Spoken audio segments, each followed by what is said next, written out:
very much, and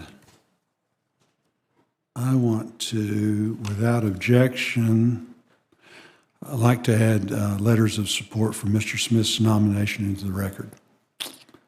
So ordered.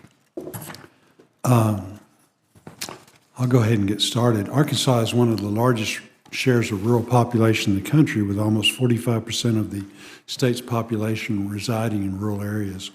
While USDA data does show modest population gains in some rural communities following the COVID pandemic, many rural communities still continue to see declines. I guess the question is, and to me that's really the major problem facing rural America. I think 53% of our counties lost population last census, and it doesn't matter if you're the fastest growing state in the country or where you're at, even those states are losing rural population. So I guess the question is, what ideas do you have? How can you work with Congress to implement things that will help stem the flow of out-migration and generate sustained economic growth in rural areas? Thank you, Chairman Boozman. In my opening comments in addressing the three areas of rural development, I think to look at solving some of the decline in rural American population, you look at it twofold. Number one, we need to have good, vibrant rural economies, and successful agriculture contributes to that tremendously. Again, the multiplier effect we speak of. Rural development has so many programs, 88 programs I've learned, and many of those are support for businesses, for cooperatives, entrepreneurship endeavors in rural America, and all these contribute to that prosperity and moving ahead as far as that rural economy, but you also have to have quality of life.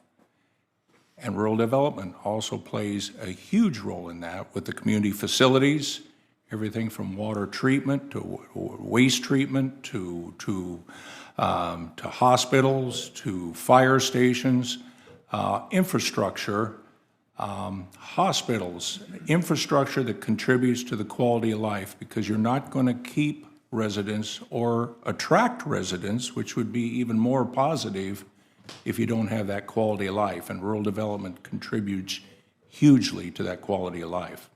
Very much. Thank you. Mr. Smith, we've all seen news reports that hostile actors like China have targeted U.S. utility structures, infrastructure such as water systems. What are your thoughts on the importance of cybersecurity to the core infrastructure programs at rural development? And will you commit to working with this committee to better understand what new policy tools may be needed for USDA to ensure our rural water systems and other critical infrastructure are protected from those who wish to do us harm? Well, Senator, that scares the bejeebus out of me, and it should be every American. The vulnerability of our grid, particularly in rural areas that may not have the security measures that's needed to protect that distribution grid. I think any programs that rural development is involved in should make sure we have adequate cybersecurity measures, because a lot of this can be done by bad characters simply from cybersecurity. They're not going to show up at a site and plant a bomb at a substation. They're going to do it on their computer. And the cybersecurity issue is very huge, and it's something I think we should make sure we have those protections in place for new loans, for guarantees, and grants, wherever rural development is contributing. One thing that government struggles with is IT. And how important do you think improving USDA RD's IT capabilities are to the success of the programs, and how do you view technology improving the customer experience? Senator, I haven't delved into it yet, but I can pull on my experience at Farm Credit Administration.